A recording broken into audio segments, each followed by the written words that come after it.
Hello మిత్రులందరికీ నమస్తే. మేము ఈ సూపర్ నేపియర్ గడ్డి వేసి ఈ రోజుకి ఒక 4 మంత్స్ అవుతుందండి. ఫిబ్రవరి స్టార్టింగ్లో వేసాము.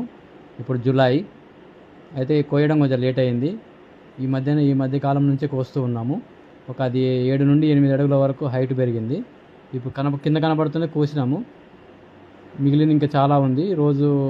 ఒకరోజు తప్పించి ఒకరోజు కోయడం జరుగుతుంది. చాలా గ్రోతింగ్ ఫస్ట్ కటింగ్ అన్నమాట ఇది. ఫస్ట్ కటింగ్ వస్తే నెక్స్ట్ కటింగ్ దుబ్బ ఎక్కువ వస్తుంది, పిలకలు ఎక్కువ వస్తుంది, గడ్డి ఎక్కువ వస్తుంది. అందుకే కోస్తున్నాము. చూడండి, ఇది 1 ఎకరం బావులో ఉందండి సూపర్ నేపియర్ గడ్డి మా ఆవుల కోసమని. 7 నుండి 8 ఫీట్ల వరకు హైట్ పెరిగింది. ఓకే ఫ్రెండ్స్, ఈ వీడియో కనుక నచ్చినట్లయితే లైక్ చేయండి, షేర్ చేయండి, సబ్స్క్రైబ్ చేయండి. Thank you.